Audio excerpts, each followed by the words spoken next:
ಅಶ್ವವೇಗ ಡಿಜಿಟಲ್ಗೆ ಸ್ವಾಗತ. ನಾನು ವಿನೋದ್ ಕಮ್ತರ್.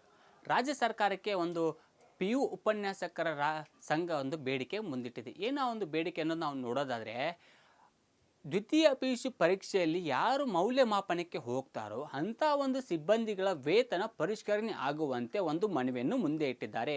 ಯಾಕಂದರೆ ಕಳೆದ 2 ವರ್ಷ 2022 ಮೇ ತಿಂಗಳು 30ನೇ ತಾರೀಕು ಈ ಒಂದು ಬೇಡಿಕೆ ಈಡೇರಿಕೆಗೆ ಒಂದು ಪ್ರಸ್ತಾವನೆ ಕೊಡ್ತು. ಅದೇ ಸಂದರ್ಭದಲ್ಲಿ ಅವತ್ತೇ ಒಂದು ಬೇಡಿಕೆ ಈಡೇರಿಕೆ ಮಾಡಿದರು. ಅದಾದ ನಂತರ ಈ ಒಂದು ಬೇಡಿಕೆ ಈಡೇರಿಕೆ ಮಾಡಲಿಲ್ಲ. ಅಂದರೆ ಅಂದಿನ ಸಮಯದಲ್ಲಿ ಮುಖ್ಯಮಂತ್ರಿ ಆಗಿರ್ತಕ್ಕಂಥ ಬಸವರಾಜ ಬೊಮ್ಮಾಯಿ ಅವರು ಇವರ ಒಂದು ವೇತನ 20% ಹೆಚ್ಚಳ ಮಾಡೋ ಆದೇಶ ಮಾಡಿದರು. ಅದಾದ ನಂತರ ಈ ಒಂದು ಅವರುಗಳ ವೇತನ ಹೆಚ್ಚಿಗೆ ಮಾಡಿರಲಿಲ್ಲ. ಸೊ ಹಾಗಾಗಿ ಕಾಯ್ದೆಯ ಪ್ರಕಾರ ಪ್ರತಿ 3 ವರ್ಷಕ್ಕೆ ಒಂದು ಸರಿ ಈ ಒಂದು PU ಬೋರ್ಡ್ನಲ್ಲಿ ಯಾರು ಮೌಲ್ಯಮಾಪನಕ್ಕೆ ಹೋಗ್ತಾರೋ ಅಂಥ ಒಂದು ಸಿಬ್ಬಂದಿಗಳ ವೇತನ ಪರಿಷ್ಕರಣೆ ಮಾಡಬೇಕು ಅಂದ್ಬಿಟ್ಟು ಒಂದು ಕಾಯ್ದೆ ಇದೆ. ಸೊ ಹಾಗಾಗಿ ಆ ಒಂದು ಕಾಯ್ದೆಯ ಪ್ರಕಾರ ಈ ಒಂದು ವೇತನ ಪರಿಷ್ಕರಣೆ ಮಾಡುವಂತೆ ಈಗಾಗಲೇ ಕರ್ನಾಟಕ ಶಾಲಾ ಮತ್ತು ಪರೀಕ್ಷಾ ಮೌಲ್ಯಮಾಪನ ಮಂಡಳಿಗೆ ಒಂದು ಪತ್ರವನ್ನು ಬರೆದಿದೆ ಕರ್ನಾಟಕ ರಾಜ್ಯ PU ಉಪನ್ಯಾಸಕರ ಸಂಘದ ಅಧ್ಯಕ್ಷರು ನಿಂಗೇಗೌಡರು. ಸೊ ಹೀಗಾಗಿ ಈ ಒಂದು ಬೇಡಿಕೆಗೆ ರಾಜ್ಯ ಸರ್ಕಾರ ಯಾವ ಥರ ಒಂದು ಸ್ಪಂದನೆ ಮಾಡುತ್ತೋ ಅನ್ನೋದು ಒಂದು ಯಕ್ಷ ಪ್ರಶ್ನೆ. ಆದರೆ ಯಾಕಂದರೆ ಪ್ರತಿ 3 ವರ್ಷಕ್ಕೆ ಒಂದ್ಸರಿ ಆಗಿರುವ ಕಾರಣದಿಂದ ಇವ್ರುಗಳ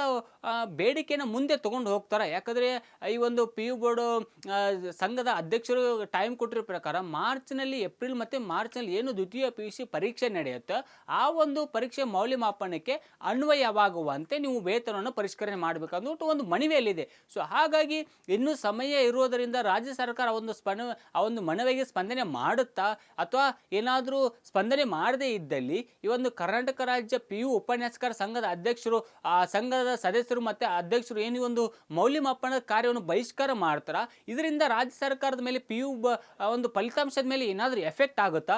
ಎಫೆಕ್ಟ್ ಆದರೂ ಇದನ್ನು ಯಾರ ಮೇಲೆ ಹಾಕಲಾಗುತ್ತೆ? ಅಂದರೆ ಕೆಲವೊಂದಿಷ್ಟು ಸಕ್ಸಸ್ ಕಂಡಾಗ ನಾವು ಮಾಡ್ತೀವಿ ಅಂದ್ಬಿಟ್ಟು ಕೆಲವೊಂದಿಷ್ಟು ಮುಂದೆ ಬರ್ತಾರೆ ಜನಗಳು. ಆದರೆ ಈ ಒಂದು ವೇಳೆ ಹಿನ್ನಡೆ ಆದರೆ ಈ ಒಂದು ಹೋರಾಟಕ್ಕೆ ರಾಜ್ಯ ಸರ್ಕಾರ ಅದು ಹೆಂಗೆ ಈ ಒಂದು ಹೋರಾಟವನ್ನಾಗಲಿ ಮತ್ತು ಇವರು ವೇತನವನ್ನು ಫೇಸ್ ಮಾಡುತ್ತೆ ಅನ್ನೋದು ಸ್ವಲ್ಪ ಕಾದು ನೋಡಬೇಕಿದೆ. ಸೊ ಒಂದು ವೇಳೆ ಏನಾದರೂ ಈ ಒಂದು ಮೌಲ್ಯಮಾಪನದಲ್ಲಿ ಏನಾದರೂ ಹೆಚ್ಚು ಕಮ್ಮಿ ಆದರೆ ಆವಾಗ ರಾಜ್ಯ ಸರ್ಕಾರ ಇದನ್ನು ಹೇಗೆ ನಿಭಾಯಿಸಲಿದೆ?